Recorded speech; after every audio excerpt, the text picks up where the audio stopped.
Hi, so this is something a bit different for me. Normally I'm just sat having a play and do my best not to speak in front of people, but here we go. But I just, on the back of a conversation, I've been having a rather geeky conversation with a colleague and friend. I thought I'd do a little comparison of Bachs just because I've got 3 Bachs here that I think are worthy of sort of a comparison, really.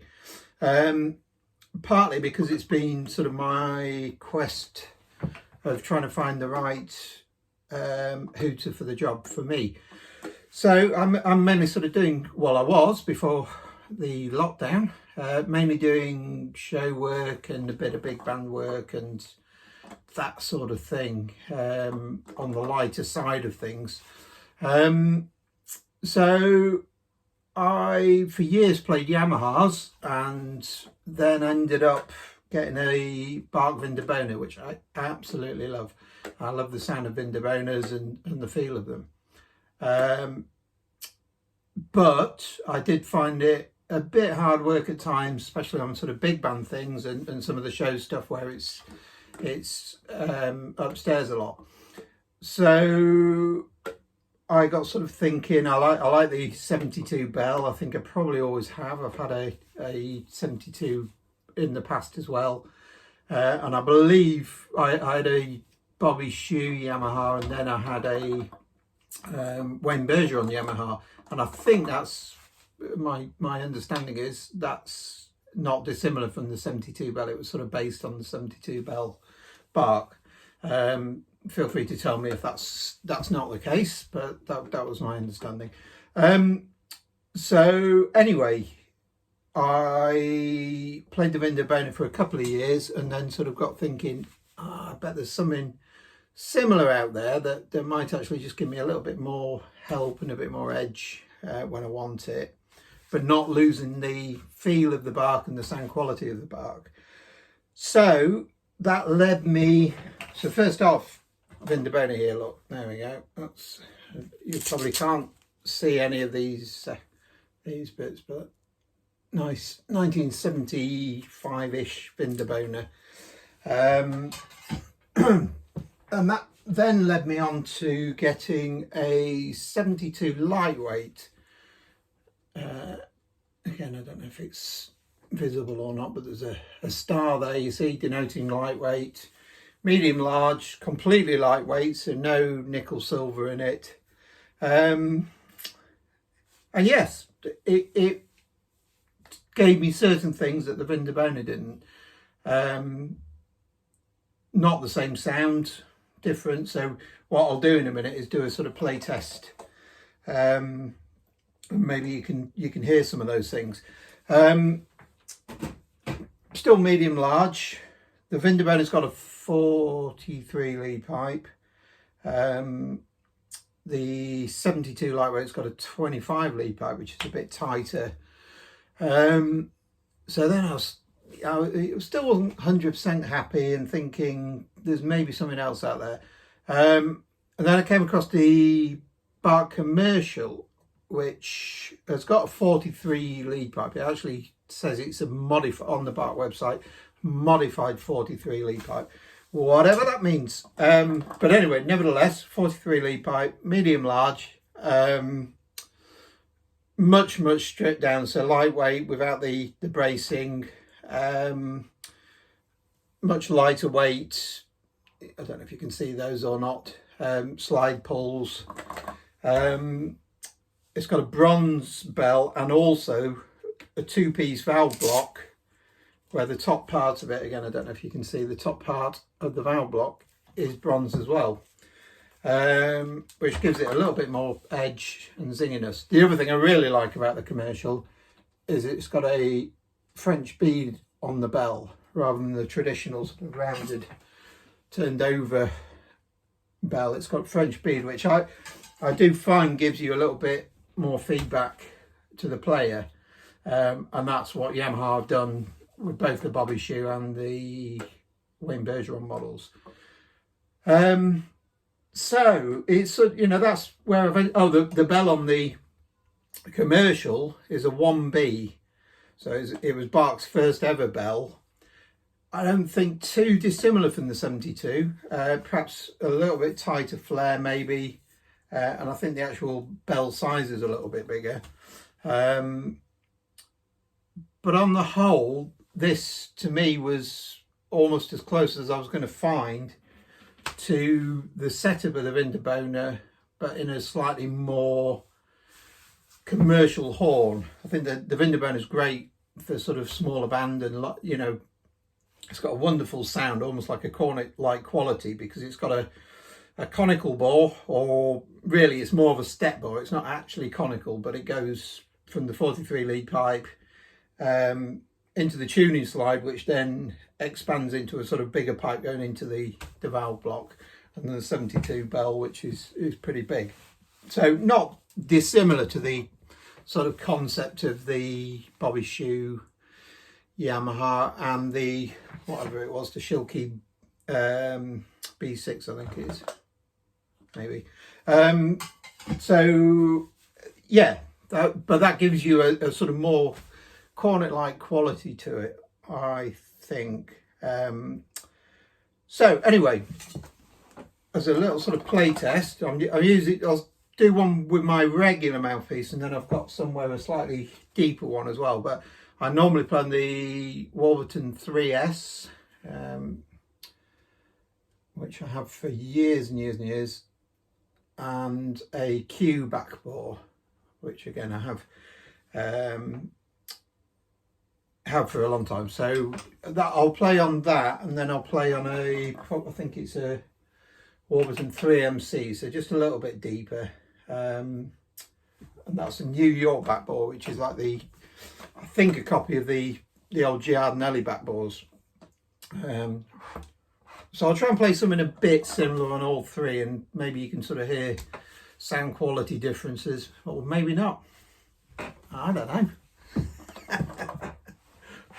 It's only because I'm bored. I'm sat at home on lockdown with no work anymore. So anyway, here we go. This is the commercial. So this is the horn that I'm regularly playing at the minute.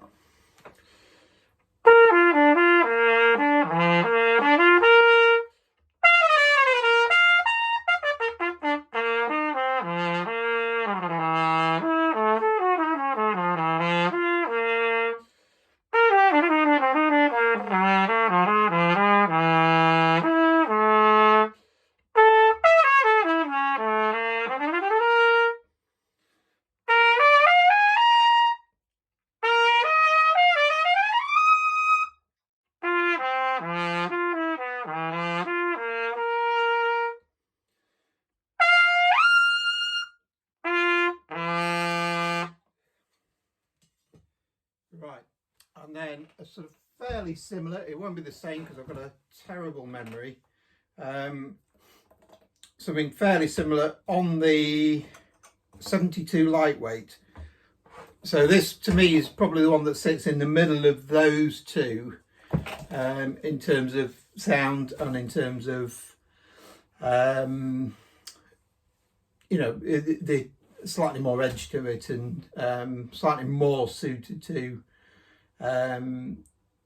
higher playing and show work, big band stuff.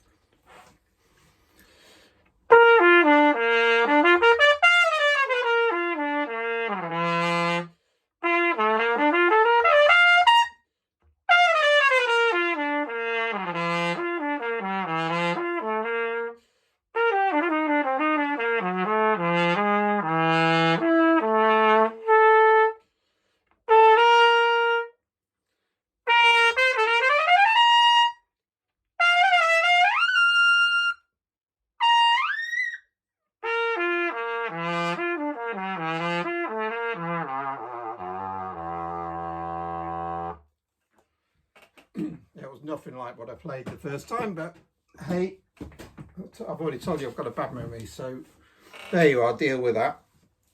Right, and lastly, the Vindabona. So for me, a sort of fatter, fluffier sort of sound to it. it's not to say you can't do, you know, I mean, you can play high notes on pretty well anything, but it's about how much help it's giving you back and how much of the sound that you wanting to hear is the sound that you're getting.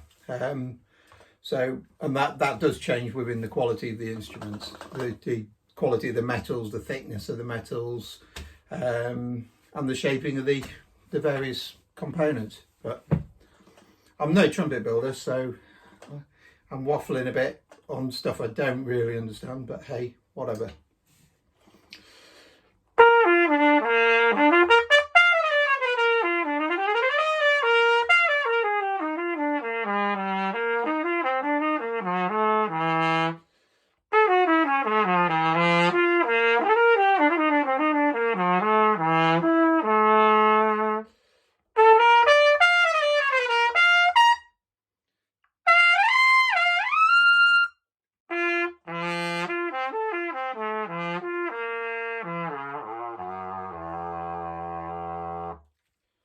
Okay, so I mean it's on a fairly shallow mouthpiece, but still I think there's quite a difference in the sounds. Slightly deeper mouthpiece, which I sometimes use on things. Yeah, here we go.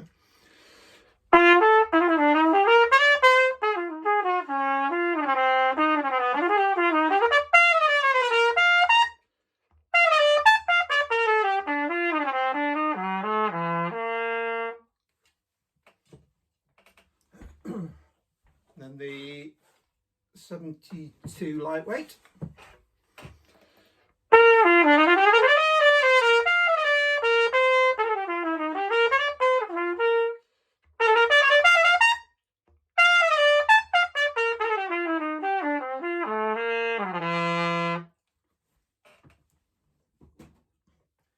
I'm quite interested in hearing it back actually to see if there is any difference, because that's the other thing when you're recording. Often that's when you can actually you hear the big differences when you're actually sort of recording your sound and listening back to it. Okay, the Vindabona.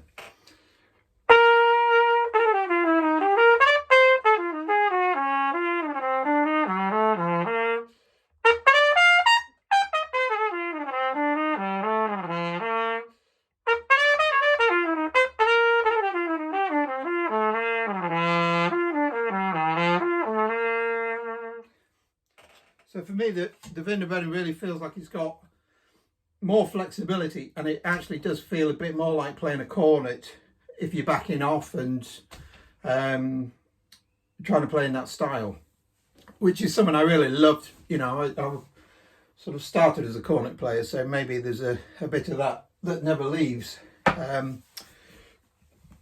Okay, and lastly, I thought, so very occasionally I do actually stick on a cornet mouthpiece with an adapter, very occasionally, but it does, sometimes it's a useful little tool.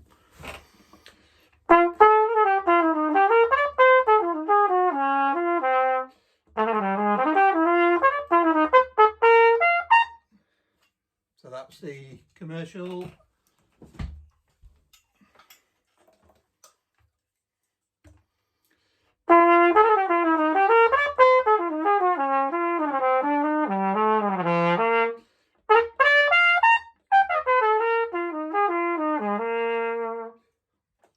.72 lightweight, and lastly the Vindabona, or MLV.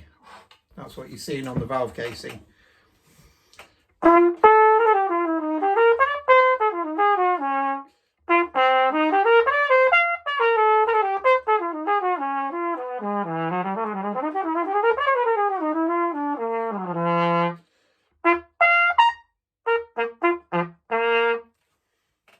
Okay, so I mean, to me, I can hear big differences, and also big differences in how it feels. They all feel the same, the proportion is the same, they're all Bach trumpets, but they kind of make you want to play slightly differently. That's the other thing.